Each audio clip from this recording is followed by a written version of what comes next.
సాయంత్రం పూట పెట్టే కార్యక్రమాలు. కానీ ఉదయం 10 గంటలకే మీరందరూ వచ్చి ఈ కార్యక్రమాన్ని కల్లారా చూసి ఈ రాష్ట్ర ప్రభుత్వం చేపట్టిన కార్యక్రమాన్ని పెద్దలు వెంకయ్య నాయుడు గారు, చిరంజీవి గారు లాంటి వాళ్ళు, పద్మశ్రీ అవార్డు గ్రహీతలు వారు మమ్మల్ని అభినందిస్తుంటే మా ప్రజాపాలనకు ఆశీర్వాదం పొందినట్టుగానే నేను భావిస్తున్నా. అదేవిధంగా ఒక మంచి సాంప్రదాయానికి పునాదులు వేయాలన్న మా ఆలోచనను మీరందరూ మనస్ఫూర్తిగా బలపరిచినందుకు మిమ్మల్ని అందరినీ కూడా నేను అభినందిస్తున్నా. ఈ కార్యక్రమంలో పద్మశ్రీ అవార్డు గ్రహీతలు కవులకు, కళాకారులకు జీవితంలో వయసు మీద పడ్డ తర్వాత వెనక్కి మళ్ళీ చూసుకుంటే చప్పట్లు దుప్పట్లే మిగులుతున్నాయి తప్ప ఇంటి ఖర్చులకు కూడా వెళ్ళని అత్యంత దుర్భరమైన పరిస్థితులు గ్రామీణ ప్రాంతాల నుంచి వచ్చిన కవుల కళాకారుల పరిస్థితి. అందుకే ఈ రాష్ట్ర ప్రభుత్వం ఆలోచన చేసి మా మంత్రివర్గ సహచరుల అనుమతితో ప్రతి ఒక్క పద్మశ్రీ అవార్డు గ్రహీతకు 25 లక్షల రూపాయల నగదు బహుమతిని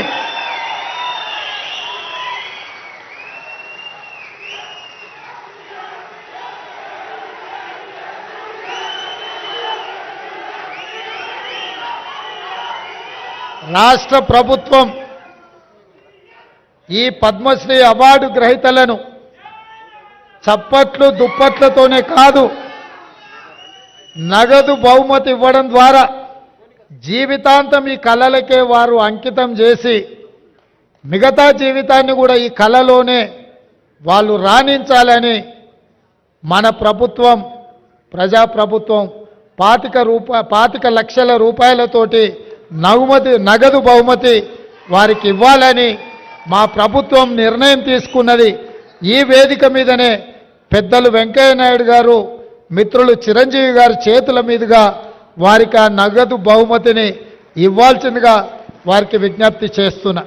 అదేవిధంగా ఈ నగదు బహుమతితో పాటు ప్రతి నెల వారి ఖర్చుల కోసం, ఎందుకంటే వైద్యము, ఆరోగ్యము ఖరీదైంది, ఇంట్లో చిన్న చిన్న ఖర్చులు కూడా ఈరోజు పెరిగిపోయినాయి. అందుకే ప్రతి నెల ఈ కవులకు, కళాకారులకు 25,000 రూపాయల పెన్షన్ ఇవ్వాలని కూడా ఈరోజు, ఎందుకంటే వాళ్ళు నిరుపేదలు. దాసరి కొండప్పని చూసిండు కదా, మా జిల్లా వాడు, నా పక్కనే దామరగిద్ద మండలం, అత్యంత పేద కుటుంబం నుంచి వచ్చిండ్రు. వాస్తవంగా మనం ఇట్లాంటి అవార్డులు రివార్డులు ఇవ్వాలన్నా వాళ్ళు అక్కడి నుంచి ఇక్కడికి కారులోనో కావలసిన వాళ్ళని తీసుకొని ఇంత దూరం రావాలంటే కూడా తొవ్వ ఖర్చులు కూడా కష్టంగా ఉండే పరిస్థితులు. ఇట్లాంటి పరిస్థితుల్లో వీళ్లను గౌరవించడం, వారికి ప్రతి నెల 25,000 రూపాయల పెన్షన్ ఇవ్వాలన్న ఆలోచన మా పెద్దలు హనుమంతరావు గారి అనుమతితోటి వారికి ప్రతి నెల 25,000 రూపాయలు ప్రభుత్వం నుంచి పెన్షన్ లాగా వారికి ఇవ్వాలి అని చెప్పి మా ప్రభుత్వం నిర్ణయం తీసుకున్నది.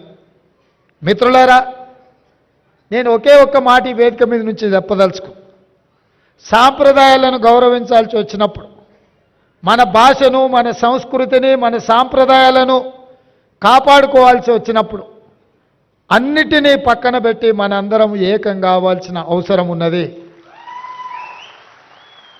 మనం అలా కలిసిపోయి కార్యక్రమాలను చేపట్టకపోతే కాలగర్భంలో మన భాష, మన సంస్కృతి కలిసిపోయి ఒకప్పుడు తెలుగు భాష ఉండే, ఒకప్పుడు ఇలాంటి కవులు, కళాకారులు ఉండే అని లైబ్రరీలో చదువుకునే పరిస్థితులు వస్తాయి.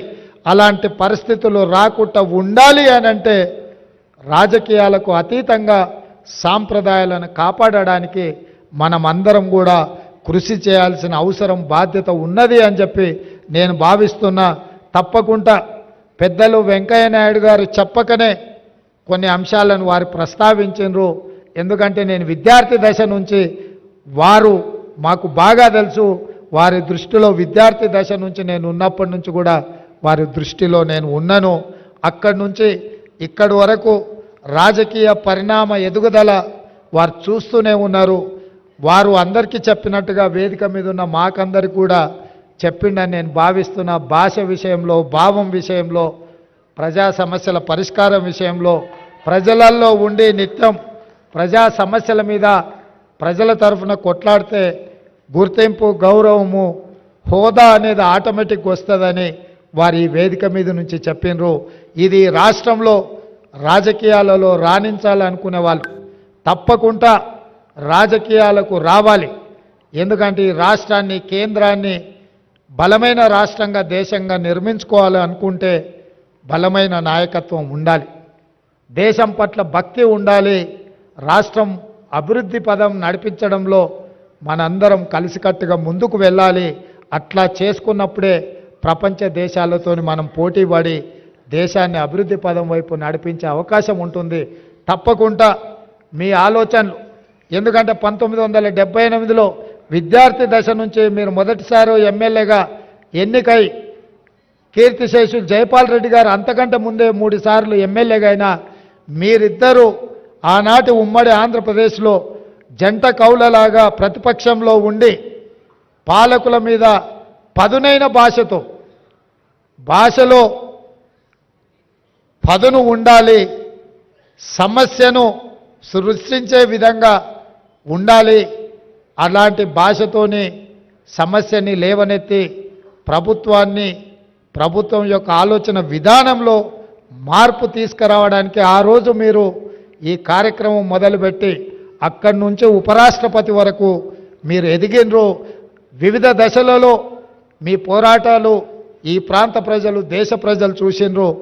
ఒక్క విషయం నేను మిత్రులకు చెప్పదలుచుకున్నా, నాకు తెలిసి దేశం నలుమూలల రోడ్డు మీద ప్రయాణం చేసి ఎక్కువ సభలలో పాల్గొన్న నాయకులను ఒకవేళ లెక్కిస్తే వెంకయ్య నాయుడు గారే ముందు వరుసలో మొదట ఉంటారని నేను భావిస్తున్నా. వారు జీవితంలో ఏ ఒక్క రోజు కూడా విశ్రాంతి తీసుకున్నట్టు నాకు తెలియదు. దేశం నలుమూలల ప్రజా సమస్యల మీద వారు ఎన్ని వందల కిలోమీటర్లున్న రోడ్డు ప్రయాణం చేసి తప్పకుండా కార్యక్రమాలను పిలిచిన ప్రతి కార్యక్రమానికి సమయానికి హాజరవ్వాలన్న ఆలోచనతోటి వారు సేవలు అందించినరు.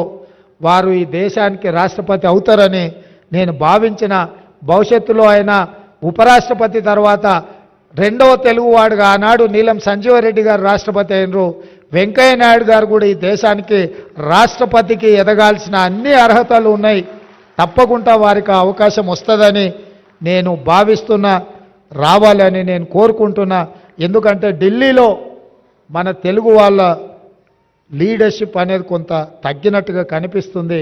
ఎందుకంటే పార్లమెంట్ సభ్యులు చాలామంది వ్యాపకాలు ఉన్నోళ్ళు ఎక్కువ మంది వస్తున్నారు.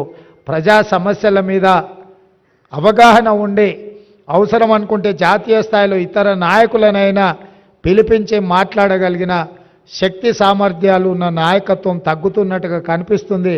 రేపు జరగబోయే పార్లమెంట్ ఎన్నికల్లో అలాంటి నాయకత్వాన్ని ఎన్నుకుంటే ఢిల్లీలో మన వాళ్ళు ఎవరైనా వెళ్తే పార్టీలకు అతీతంగా ఏదైనా సమస్య తీసుకొని వెళ్ళినప్పుడు చెప్పగలిగి మాట్లాడగలిగిన నాయకత్వం ఉండడం అవసరం ఉంది.